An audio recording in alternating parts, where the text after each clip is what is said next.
Hi, I'm the History Guy. I have a degree in history and I love history, and if you love history too, this is the channel for you. America's very excited right now about a new movie that's out that stars a black superhero. And of course, that's notable because black lead roles are really fairly uncommon in Hollywood movies and black superhero roles even more rare. And with no disrespect whatsoever to that film, what I would say as the history guy is that if you wanted to make a film about a black superhero, you should have made a film about Robert Smalls, a man whose heroism throughout his life was so amazing that he deserved the title superhero if anyone ever did. And his story deserves to be remembered. Robert Smalls was born into slavery in 1839 in Beaufort, South Carolina. His mother was a slave and his father is not known, although it may well have been his owner, Henry McKee. When Robert was just 12 years old, his owner, McKee, started running him out as a day laborer, with, of course, McKee keeping the money. As Robert was interested in the sea, he started taking most of his work down by the Charleston docks, first as a stevedore, unloading boats or doing dock work, but eventually on the boats themselves as a sailor, a fisherman, a sailmaker, whatever would take him out to sea. And eventually, he became so familiar with the coastline of South Carolina that he became a skilled boat pilot, even though a black man in that era would not have been called a pilot. He was probably called a wheelman. In 1856, he married a fellow slave, a hotel maid named Hannah Smith, who had two daughters of her own, and then together they had two more children, a daughter and a son who died at a young age. They were doing well enough that they were allowed to live in a home separate from their owners, but of course most of their pay still went to their owners. The Civil War started literally just out front Robert's door at Fort Sumter in Charleston Harbor. The Confederacy recognized Robert's skill and pressed him into service as the wheelman aboard the CSS Planter, a side-wheel steamer that had been converted into an armed dispatch boat. The Planter delivered dispatches, troops, and supplies, as well as laid mines, then called torpedoes, to protect Charleston Harbor. Robert was a trusted member of the crew, and his piloting skills were valuable, given his knowledge and experience with the coast. But like any human who is treated as property, Robert really yearned for freedom, and that was particularly true then because Hannah's master had become abusive, and he was afraid that that master was going to sell Hannah away. He wanted to buy Hannah's freedom, but he didn't have nearly enough money, and so they had to escape. And in May of 1862, he saw his opportunity to do that.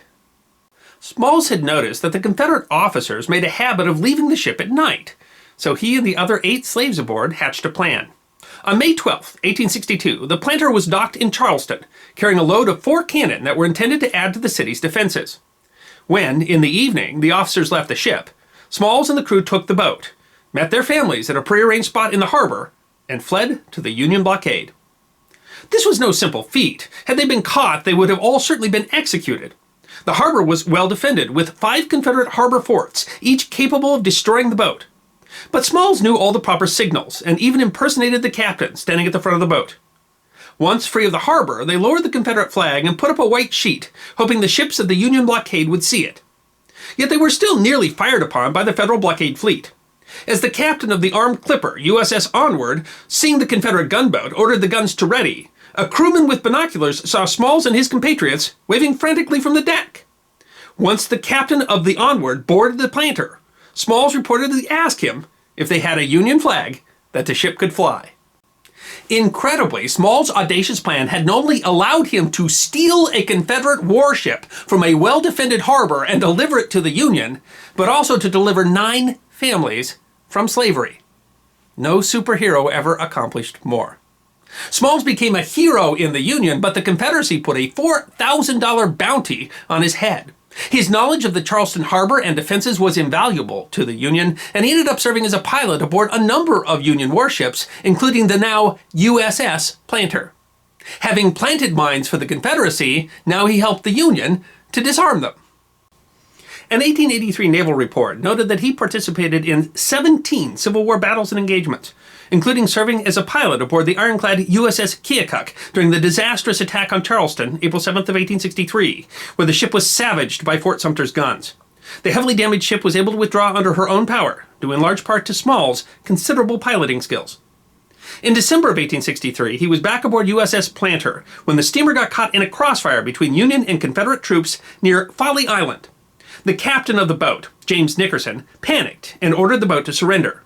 Smalls refused, knowing that he and the other black sailors would face execution if they were captured. He took command and was able to navigate the boat outside the Confederate guns. For his heroism, he was made captain of the Planter, the first black man to command a United States ship. During the war, he engaged in other heroics as well. He was instrumental in convincing Abraham Lincoln and Secretary of War Edwin Stanton to allow the recruitment of black troops into the Union Army, and helped to recruit former slaves for the 1st Volunteer South Carolina Regiment, one of the first black regiments. He supported efforts to raise money to educate former slaves, and he himself achieved literacy. He was voted an unofficial delegate to the Republican National Convention in 1864. Also that year, when he was forced to give up his seat to a white passenger on a Philadelphia streetcar, he left the car rather than sit in the open overflow platform. That small act of rebellion helped to motivate the state of Pennsylvania to integrate public transportation in 1867. And Robert Smalls, whose heroics to this point I think already qualify him for superhero status, did not end his heroics with the end of the war. Following the Civil War, the South went through a period that was called Radical Reconstruction. Spurred by the 14th and 15th Amendments, which guaranteed the right of black Americans to vote, black Americans were able to participate in the American political process for the first time. So-called Union Leagues were created, essentially as a branch of the Republican Party, and encouraged political activism on the part of black citizens. This facilitated a period of Republican domination of Southern politics. Robert Smalls was part of this. He was a delegate to the 1868 South Carolina Constitutional Convention. He was elected to the State House of Representatives and then to the State Senate, and in 1874 was elected to the United States House of Representatives. But this was a brutal era in U.S. politics, where anti-Reconstructionists frequently used violence and intimidation, often through shadow organizations of the Democrats, such as the Ku Klux Klan and the South Carolina Red Shirts. 35 African-American officials were murdered by such organizations during the period of Reconstruction. Smalls' life was threatened by a group of armed redshirts at a political rally in 1876. Over his long political career, he had to endure threats of violence, false and trumped-up charges, and open intimidation of voters. One contemporary observer noted in her diary, "Political times are simply frightful. Men are shot at, hounded down, trapped and held till certain meetings are over, and intimidated in every possible way."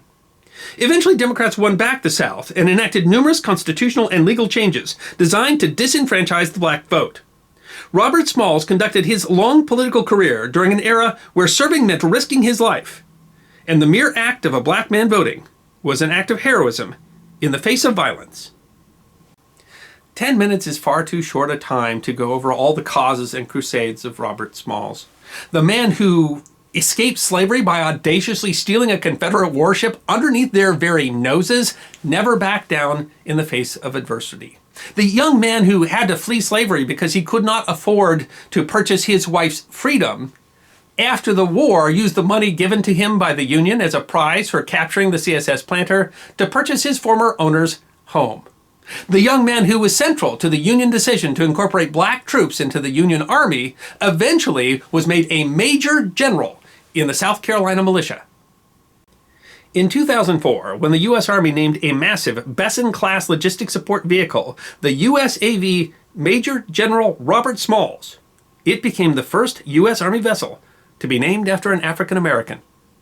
Through it all, he faced threats of violence and discrimination. In the end, he even had to fight for his pension. It turns out that the first black captain of a United States ship was, because of his race, never officially commissioned.